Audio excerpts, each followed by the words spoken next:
Elle m'a donné un ultimatum, changer, ou elle trouverait quelqu'un d'autre. J'ai dit, d'accord, trouve-le. Elle n'était pas prête pour cette réponse. J'avais toujours pensé que si ma relation se terminait, ce serait avec des disputes hurlantes et des affaires jetées à travers la pièce. J'imaginais des confrontations dramatiques, peut-être quelques portes claquées, des conversations désespérées tard dans la nuit où nous dirions tous les deux des choses que nous ne pourrions pas reprendre.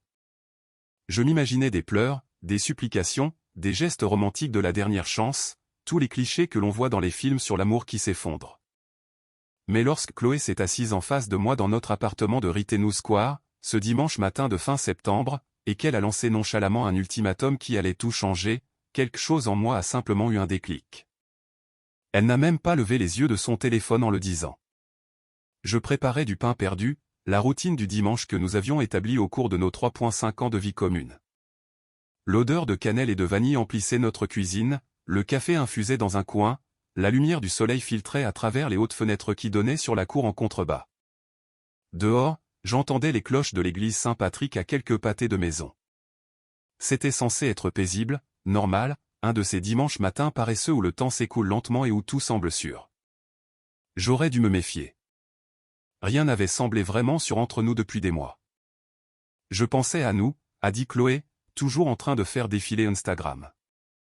J'ai retourné une tranche de pain perdu, en gardant ma voix désinvolte. Ah oui, à quoi?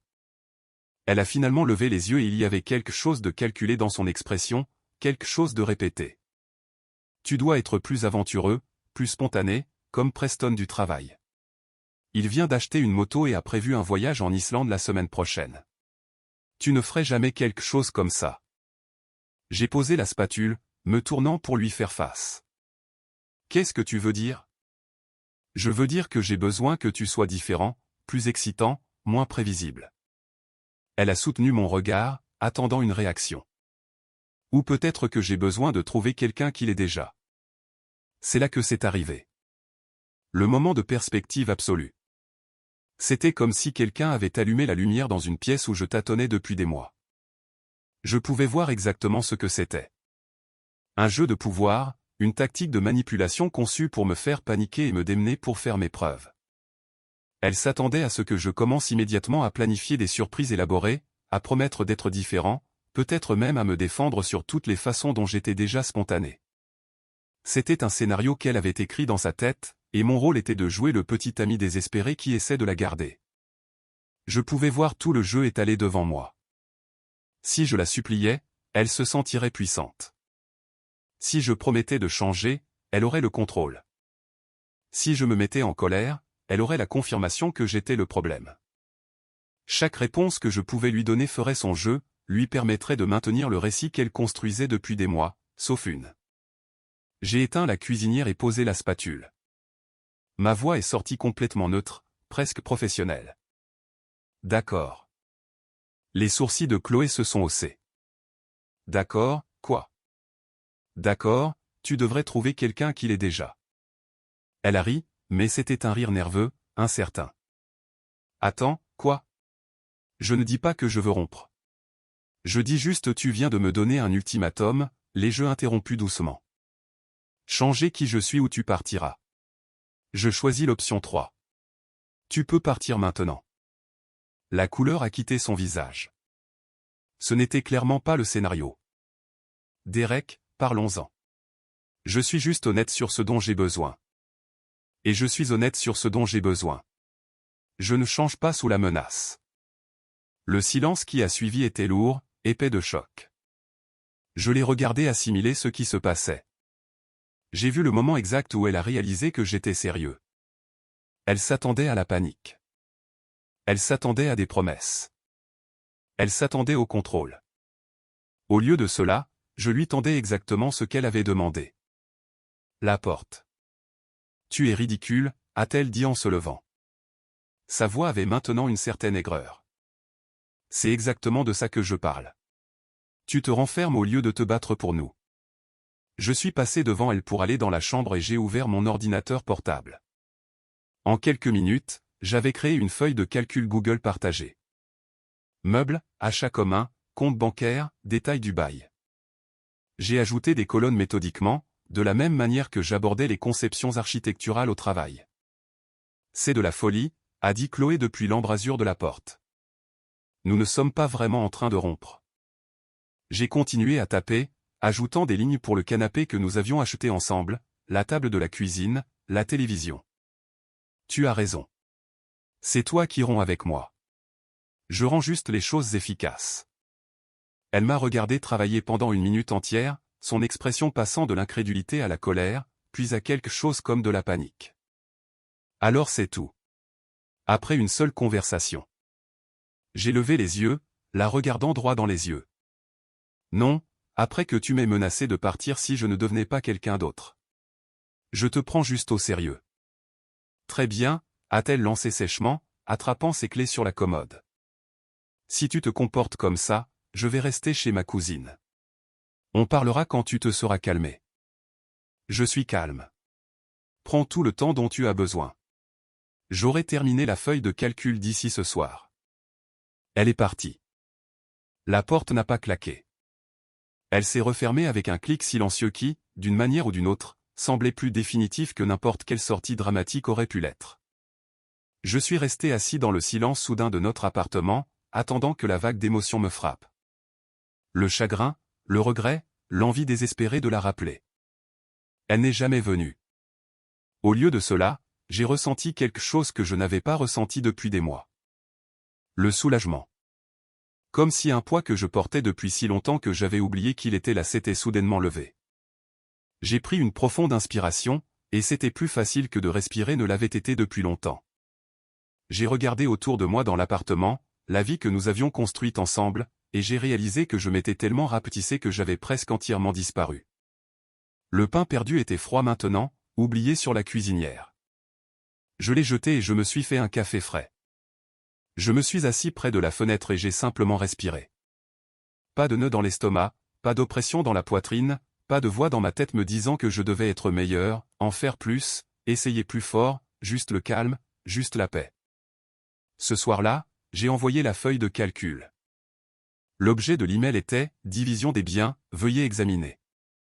Le message était bref et cordial. Chloé, j'ai listé nos biens et comptes communs.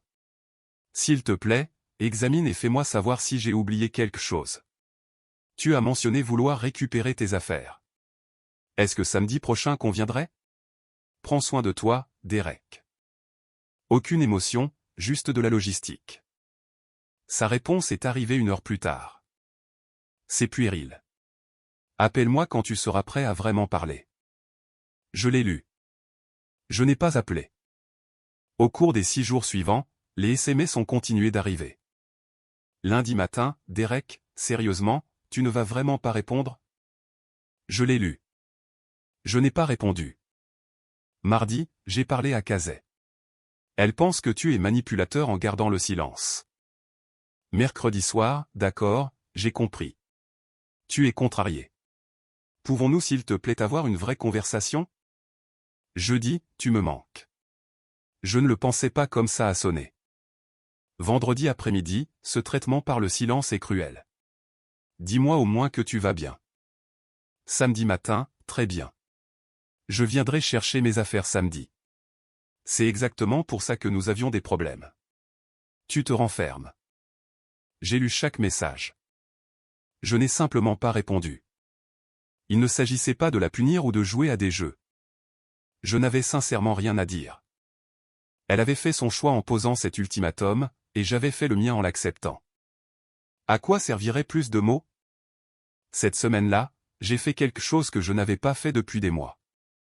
Je me suis concentré sur moi-même. Je me suis réinscrit à la salle de sport, le club sportif du Bellevue, un abonnement que j'avais laissé expirer il y a 8 mois parce que Chloé voulait toujours faire des cours de sport en couple. Ce qui n'est jamais arrivé. J'y allais tous les matins avant le travail à 6 heures du matin, quand la salle de musculation était calme et que je pouvais me perdre dans le rythme des séries et des répétitions. Je ne m'entraînais pas pour me venger ou pour lui montrer ce qu'elle manquait. Je m'entraînais parce que ça faisait du bien de défier mon corps, de me sentir devenir plus fort, de faire quelque chose juste pour moi. Mardi, j'ai sorti mon appareil photo pour la première fois en plus d'1 an. Je l'avais acheté il y a 3 ans, un Nikon D850 pour lequel j'avais économisé pendant des mois. Pendant un temps, la photographie avait été tout pour moi. Je passais des week-ends entiers à chasser la lumière, la composition, la photo parfaite. Mais quelque part en cours de route, je l'avais rangée dans le placard et l'avais oubliée.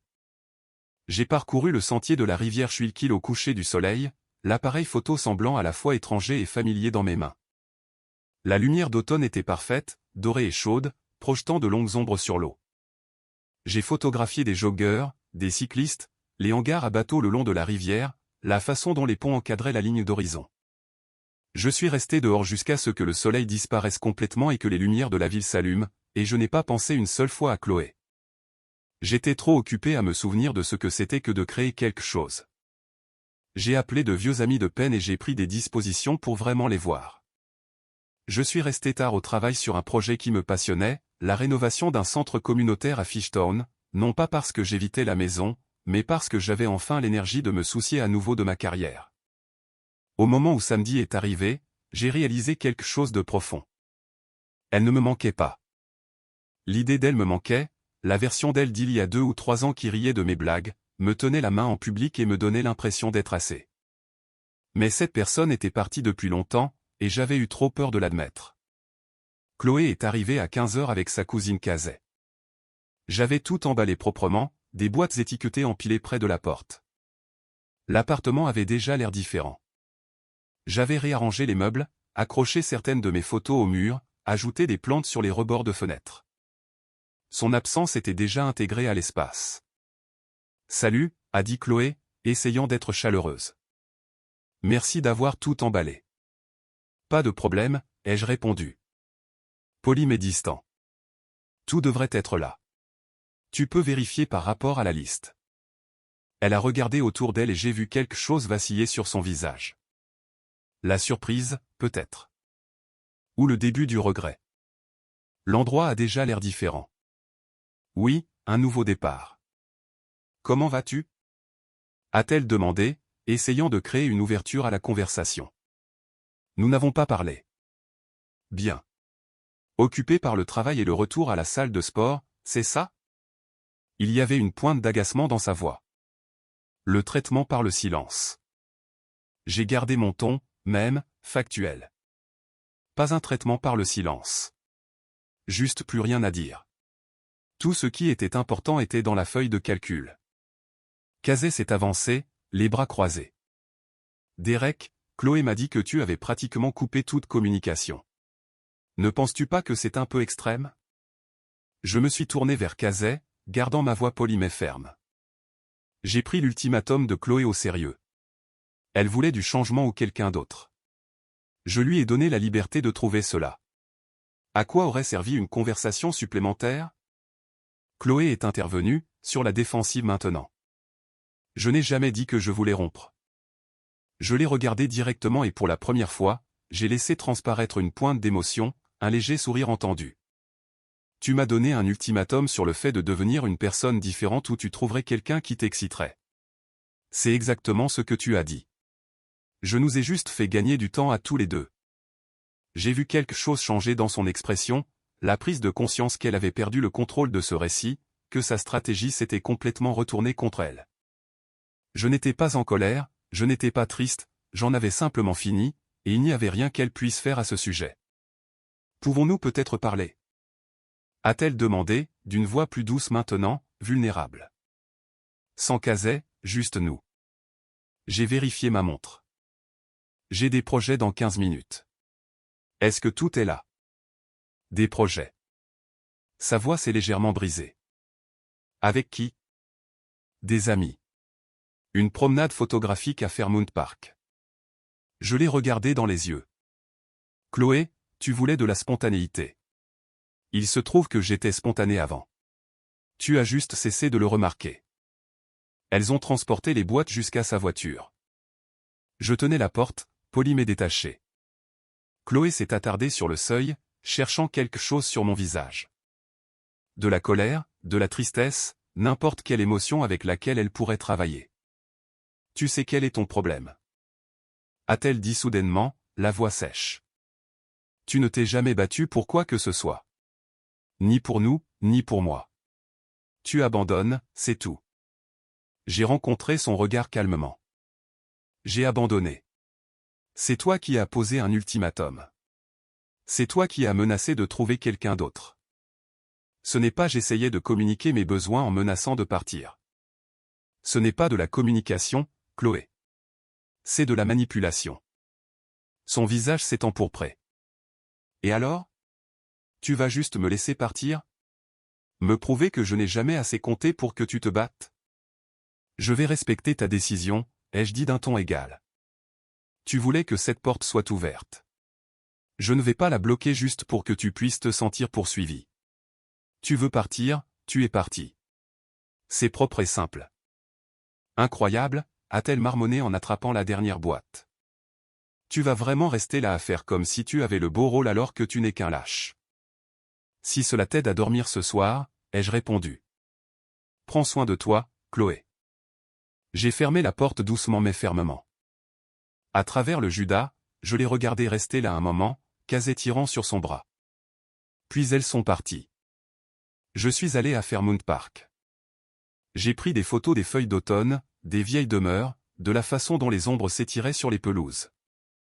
J'ai retrouvé des amis dans un pub après, et pour la première fois depuis des années, je me suis senti à nouveau moi-même.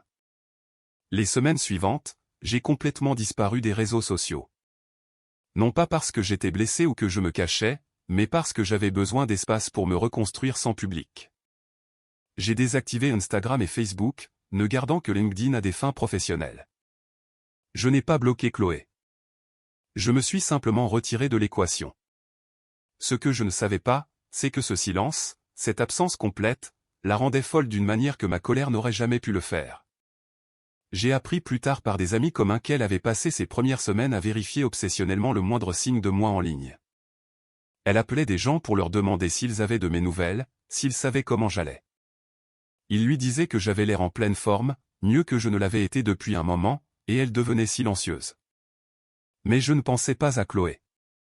Je redécouvrais qui j'étais sans elle. Assis seul dans mon appartement un soir, environ 3 semaines après son départ, je me suis enfin permis d'examiner les décombres de notre relation. Non pas avec colère ou reproche, mais avec la distance que procure le temps. Je devais comprendre comment j'avais laissé les choses empirer à ce point, comment j'avais manqué tous les signes. Je me suis versé un whisky et je me suis assis près de la fenêtre, regardant les lumières de Philadelphie, et j'ai laissé les souvenirs affluer. Cela a commencé il y a environ 8 mois. Chloé a commencé à mentionner constamment ses collègues. Un nom en particulier, Preston. Preston a conclu une énorme affaire. Il est si ambitieux. Preston et l'équipe font un taf mudé. Ils sont si dévoués. À l'époque, j'avais rejeté cela comme des discussions normales de bureau. Maintenant, je pouvais voir ce que c'était, un travail de préparation. Elle construisait un récit où les autres hommes étaient plus ambitieux, plus excitants, plus tout. Il y a 7 mois, sa présence sur les réseaux sociaux a changé. Elle a arrêté de me taguer dans ses publications. Les photos sont devenues des clichés en solo ou des photos de groupe avec des amis du travail. Elle a commencé à poster des selfies à la salle de sport et des photos de soirée, créant une image de vie de célibataire alors que nous étions encore ensemble. Quand je l'avais mentionné nonchalamment, elle avait dit qu'elle était juste plus indépendante. Je me suis dit que c'était sain. Il y a 6 mois, l'affection s'est retirée. L'intimité physique est devenue rare et transactionnelle. Les compliments ont cessé. Les petites choses, se préparer du café l'un pour l'autre, laisser des mots, se chercher la main, tout a disparu. Quand j'en ai parlé, elle m'a traité de nécessiteux. Alors, j'ai essayé d'avoir moins de besoins. Il y a 5 mois, les soirées tardives ont commencé. Les apéritifs avec les collègues sont devenus multiples par semaine. Ce nom revenait sans cesse. Preston. Ses explications sont devenues défensives lorsque je posais de simples questions sur sa soirée. Je me souviens d'une nuit en particulier. Elle est rentrée après 1 heure du matin et j'étais encore réveillé, en train de lire au lit. Bonne soirée. Avais-je demandé nonchalamment. C'était bien, juste des trucs de boulot. Elle ne m'a pas regardé, se dirigeant déjà vers la salle de bain pour se laver le visage. Preston était là. Elle s'est arrêtée dans l'embrasure de la porte, s'est retournée lentement. Pourquoi demandes-tu toujours spécifiquement pour Preston? Parce que tu le mentionnes spécifiquement très souvent. Oh mon Dieu, Derek. Pourquoi ne me fais-tu pas confiance? C'est du réseautage professionnel. Tu es paranoïaque. Je demande juste avec qui tu étais. Tu m'interroges, c'est ce que tu fais. C'est exactement ce que je veux dire quand je dis que tu es contrôlant. Je n'étais pas contrôlant.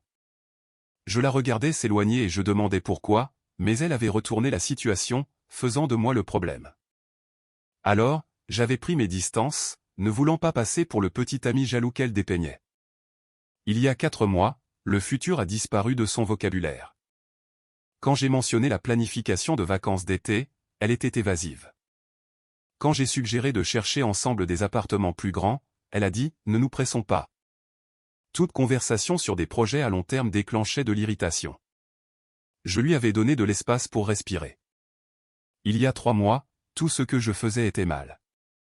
Mes goûts musicaux étaient ennuyeux. Mes projets de week-end étaient prévisibles. Mes amis manquaient d'énergie. Elle fabriquait de la distance, construisait un dossier d'incompatibilité, créant un récit où la rupture était inévitable. Un samedi, j'avais suggéré de visiter le Philadelphia Museum of Art comme nous le faisions avant. Elle avait levé les yeux au ciel. C'est tellement nous. Tellement prévisible. On ne peut pas faire quelque chose de différent? Comme quoi? Je ne sais pas. Quelque chose de spontané. Quelque chose d'amusant. D'accord. Qu'est-ce que tu veux faire? Je ne devrais pas avoir à tout planifier, Derek. C'est tout l'intérêt. Tu devrais juste me surprendre. Alors, j'ai planifié un dîner surprise au Vetri Kutsina. Fais des réservations. Choisis une soirée. Je savais qu'elle était libre. Tout. Quand je lui en ai parlé cet après-midi-là, elle avait semblé agacée. Tu en fais trop maintenant. Ça semble forcé. Je ne pouvais pas réussir. Si je ne planifiais rien, j'étais ennuyeux. Si je planifiais quelque chose, j'en faisais trop. Les règles du jeu changeaient constamment parce qu'elles n'avaient jamais été réelles au départ. Elle avait déjà décidé que je n'étais pas assez. Tout ce qui a suivi n'était qu'un biais de confirmation. Et j'avais passé ces 2 derniers mois à essayer d'arranger les choses, à essayer d'être meilleur, à essayer d'être assez. Mais je n'allais jamais être assez parce qu'elle avait déjà décidé que je ne l'étais pas. L'ultimatum n'était pas un appel au changement. C'était sa dernière tentative pour faire de moi le méchant. Elle voulait que je rejette ses exigences pour pouvoir dire à tout le monde que je refusais de grandir. Ou elle voulait que je me démène et que je la supplie pour qu'elle puisse se sentir puissante avant de partir de toute façon. Elle s'attendait à du drame, à de l'émotion, au contrôle. Ce qu'elle a obtenu, c'est l'acceptation. Et elle n'avait aucune idée de quoi faire de cela. J'ai réalisé autre chose cette nuit-là, assis avec mon whisky. Je ne la perdais pas. Je l'avais déjà perdue il y a des mois. La relation était terminée bien avant ce dimanche matin. J'avais juste eu trop peur de le voir. Mais je n'avais plus peur. La semaine suivante, j'ai réactivé mes comptes de réseaux sociaux, mais ils avaient l'air différents maintenant. Je n'ai pas posté sur les relations, le chagrin d'amour ou le fait de tourner la page. J'ai posté sur la vie, des photos de mes promenades photographiques, des check-ins à la salle de sport, un dîner avec des amis dans un restaurant vietnamien de South Street, une réussite professionnelle dont j'étais fier lorsque mon projet de centre communautaire a été choisi pour la construction. Je vivais, je ne jouais pas un rôle. Il y avait une différence. Ce que je ne savais pas, c'est que Chloé regardait chaque publication. J'ai appris plus tard qu'elle avait agi rapidement après notre rupture.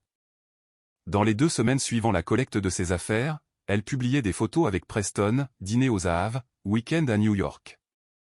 Ils avaient l'air heureux, excitants, spontanés, tout ce qu'elle m'avait accusé de ne pas être. Quand j'ai réactivé mes comptes, j'ai parcouru son fil d'actualité et j'ai tout vu. Je n'ai rien ressenti. Je suis passé devant comme on passe devant n'importe quel autre contenu qui ne vous concerne pas.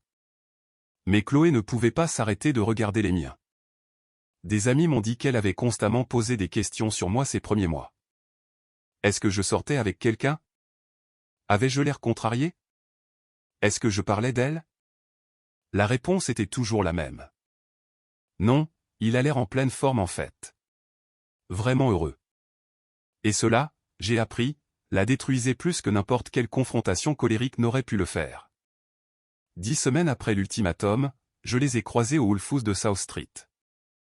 J'étais dans la section des fruits et légumes, en train d'envoyer un SMS à un collègue au sujet d'une date limite de projet, quand j'ai entendu mon nom. Derek. J'ai levé les yeux. Chloé se tenait là avec Preston. Ils s'étaient clairement disputés. Je pouvais le voir dans la tension entre eux.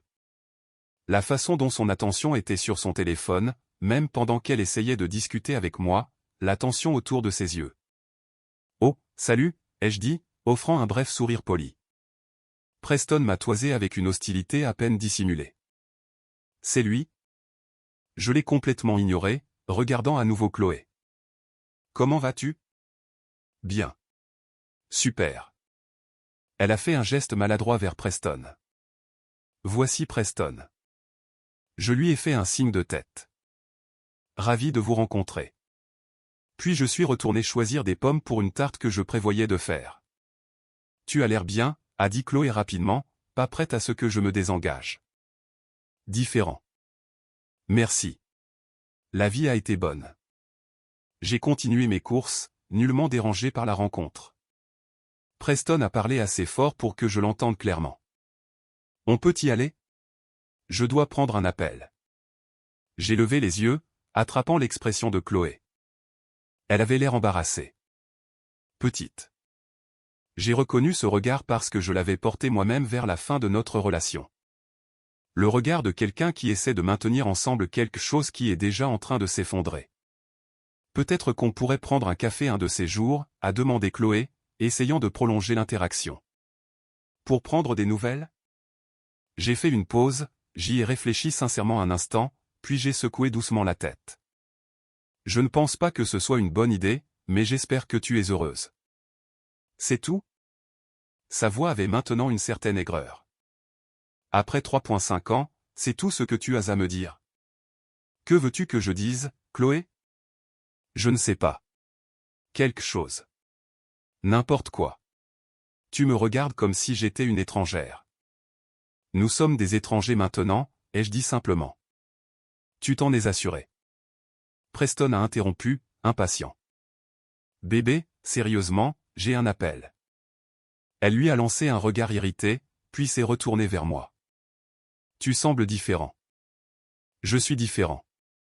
Il s'avère que lorsqu'on arrête d'essayer d'être ce que quelqu'un d'autre veut, on se souvient de qui on est vraiment. Les mots ont porté. Je pouvais le voir sur son visage. Une lueur de reconnaissance, peut-être de regret. Mais Preston s'éloignait déjà, le téléphone à l'oreille, ne vérifiant même pas si elle suivait. Je devrais y aller, a-t-elle dit doucement. Oui, tu devrais. Je me suis dirigé vers la caisse, la laissant plantée là. Derrière moi, j'ai entendu Preston déjà au téléphone. Chloé, allez, viens. Cela aurait dû être la fin. Mais au cours des mois suivants, j'ai reconstitué ce qui s'est passé ensuite à partir d'amis communs et des réseaux sociaux. La nouvelle relation de Chloé est devenue un miroir. Elle ne pouvait pas détourner le regard. Preston a commencé à rester tard au travail constamment. Explications vagues, réactions défensives lorsqu'elle posait des questions raisonnables. Tu es paranoïaque. Tu es collante. C'est exactement pour ça que ma dernière relation s'est terminée. Les phrases étaient familières car elles étaient sorties de sa propre bouche des mois plus tôt, dirigées contre moi. Preston a cessé de l'inviter aux événements professionnels. Quand elle a demandé pourquoi, tu ne t'intégrerais pas à cette foule. Il a posté des photos de ces événements sans elle. D'autres femmes commentaient ses publications. Elle vérifiait obsessionnellement ses réseaux sociaux. Vivant mon expérience. Au 4e mois, Preston lui a donné un ultimatum. Tu dois être moins collante. Arrête de poser des questions sur mon emploi du temps. Sois plus indépendante. L'ironie lui échappait complètement, mais elle était écrasante pour Chloé. Elle a essayé d'être la petite amie cool. C'était épuisant. Rien de ce qu'elle faisait n'était juste. Elle était trop disponible ou trop distante, trop intéressée ou trop détachée. Les règles du jeu changeaient constamment parce que, comme elle l'avait fait avec moi, Preston avait déjà pris sa décision. Il attendait juste le bon moment. Ce moment est arrivé au 5e mois. Preston a mis fin à leur relation brusquement. Il y avait quelqu'un d'autre, naturellement, une collègue. Il est passé à autre chose immédiatement, postant de nouvelles photos de couple en moins d'une semaine. Chloé était dévastée d'une manière qu'elle ne m'avait jamais permis de l'être. 2 semaines après sa rupture avec Preston, mon téléphone a sonné. C'était un vendredi soir de décembre et j'étais sur mon canapé en train de lire un livre sur la photographie d'architecture. J'ai failli ne pas répondre, l'urgence émotionnelle inhabituelle d'un appel plutôt que d'un SMS, puis j'ai décidé de décrocher par curiosité plus qu'autre chose. Derek, c'est moi. Sa voix était petite, incertaine, rien à voir avec la femme confiante qui avait posé cet ultimatum 5 mois plus tôt. Salut, qu'est-ce qui se passe? Salut. On peut parler? On est en train de parler. Je veux dire, vraiment parler. Peut-être se voir pour un café. Je me suis adossé sur mon canapé, m'installant.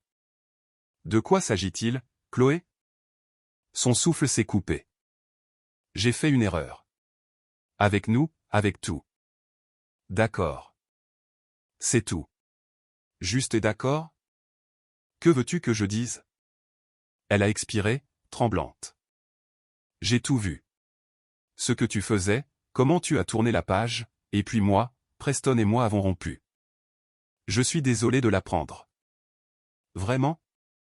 La frustration s'est glissée dans sa voix. Tu n'as pas l'air désolé.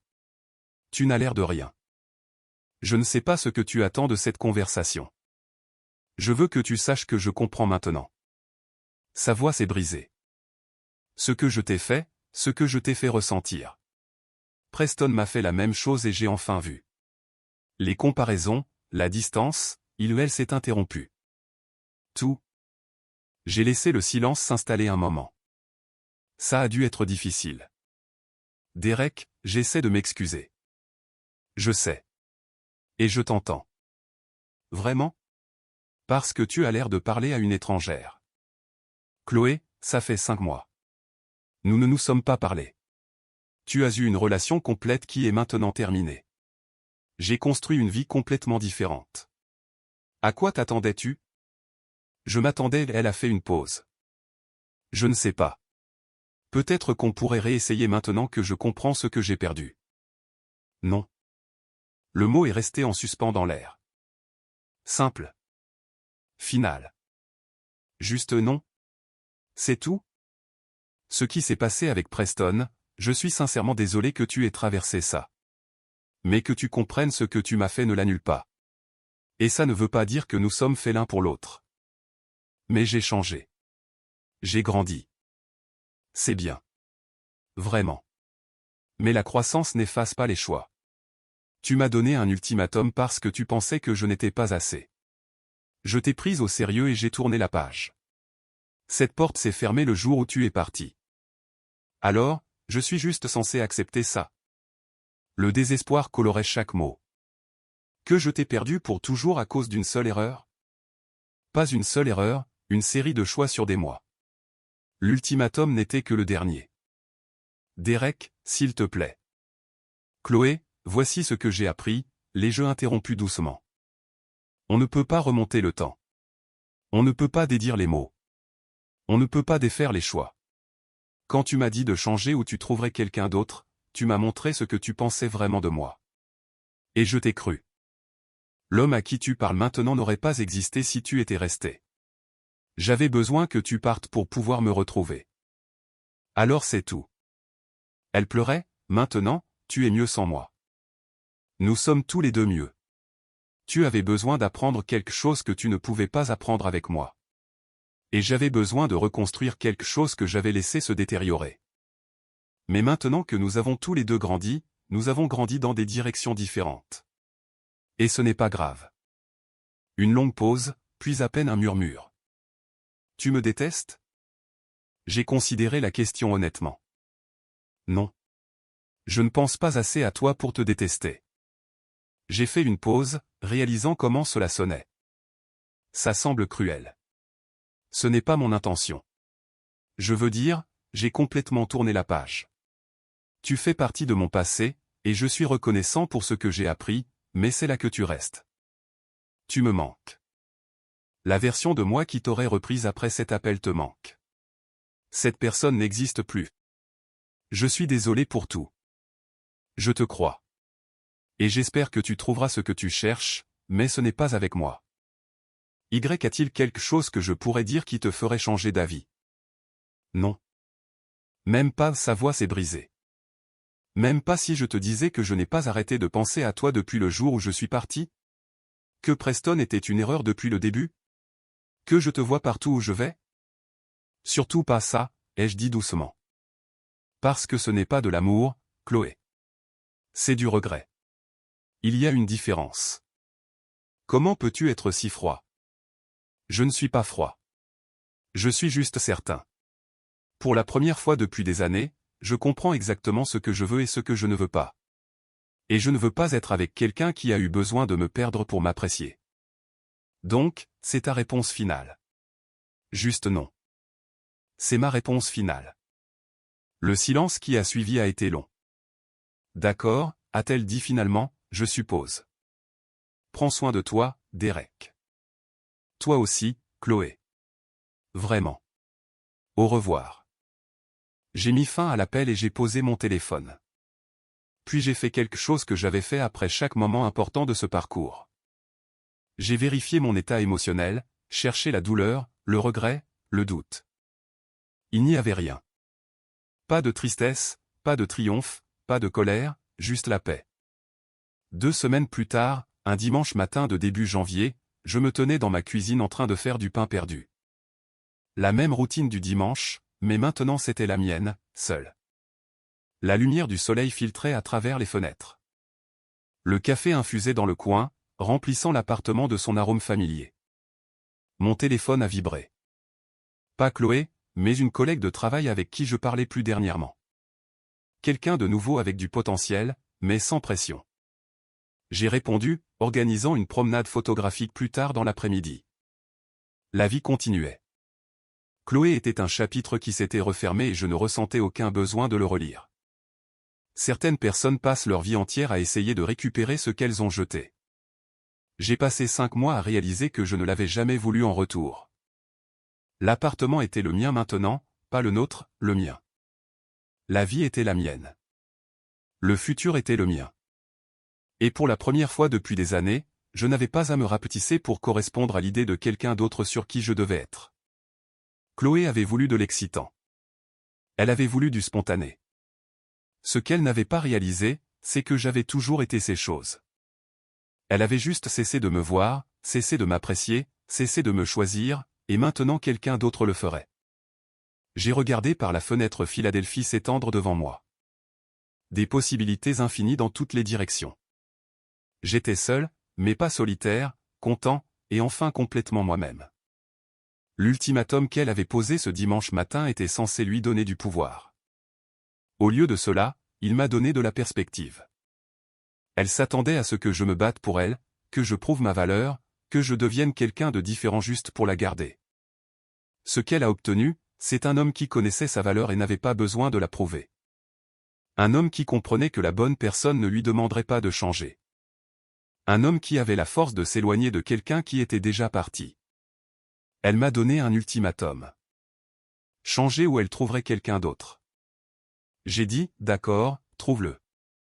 Elle n'était pas prête pour cette réponse. Aucun de nous ne le savait alors, mais à ce moment-là, j'avais pris la meilleure décision de ma vie. Et cela valait plus que n'importe quelle relation construite sur des ultimatums et des conditions ne pourrait jamais l'être. Allons droit au but et parlons de ce qui compte vraiment ici. Je suis désolé, mais je ne peux pas être le seul à être frustré par Derek ici. Oui, il a bien géré la rupture elle-même, mais revenons aux 5 mois précédents où il a regardé sa petite amie se détacher systématiquement et a fait quoi exactement? Il a remarqué qu'elle arrêtait de le taguer dans ses publications, commençait à poster comme si elle était célibataire, rentrait à 1h du matin avec des explications défensives, et sa réponse a été de lui préparer un dîner surprise. Ce n'est pas du leadership masculin. C'est de l'évitement de conflits.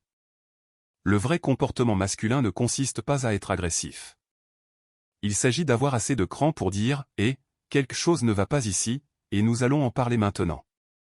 Quand vous voyez les premiers signaux d'alarme, pas 5 mois plus tard. Quand une femme prend ses distances comme ça, soit elle teste si vous allez le remarquer et vous en soucier, soit elle est déjà partie. Dans les deux cas, la passivité est la pire réponse. Et toute la stratégie de Chloé, c'est de la manipulation de Manuel. Créer des problèmes pour tester sa réaction, le comparer à d'autres hommes, retirer son affection pour voir s'il se battra pour elle, fabriquer un ultimatum en s'attendant à ce qu'il la supplie. Elle voulait se sentir poursuivie, désirée, qu'on se batte pour elle. Mais les relations ne sont pas des comédies romantiques. Preston lui a fait exactement ce qu'elle a fait à Derek et soudain, c'est une tragédie. La leçon. Messieurs, arrêtez d'avoir si peur des conflits que vous laissez votre relation pourrir. Mesdames, arrêtez de tester votre homme avec des jeux et des ultimatums. Si vous avez besoin de plus d'excitation, dites-le. Si vous voyez votre partenaire prendre ses distances, parlez-en. Attendre et jouer à des jeux fait perdre du temps à tout le monde. Toute cette situation aurait pu être évitée avec une conversation honnête 4 mois plus tôt. Et vous? Avez-vous déjà été dans une relation où personne ne voulait simplement dire ce qui n'allait pas? Racontez votre histoire ci-dessous.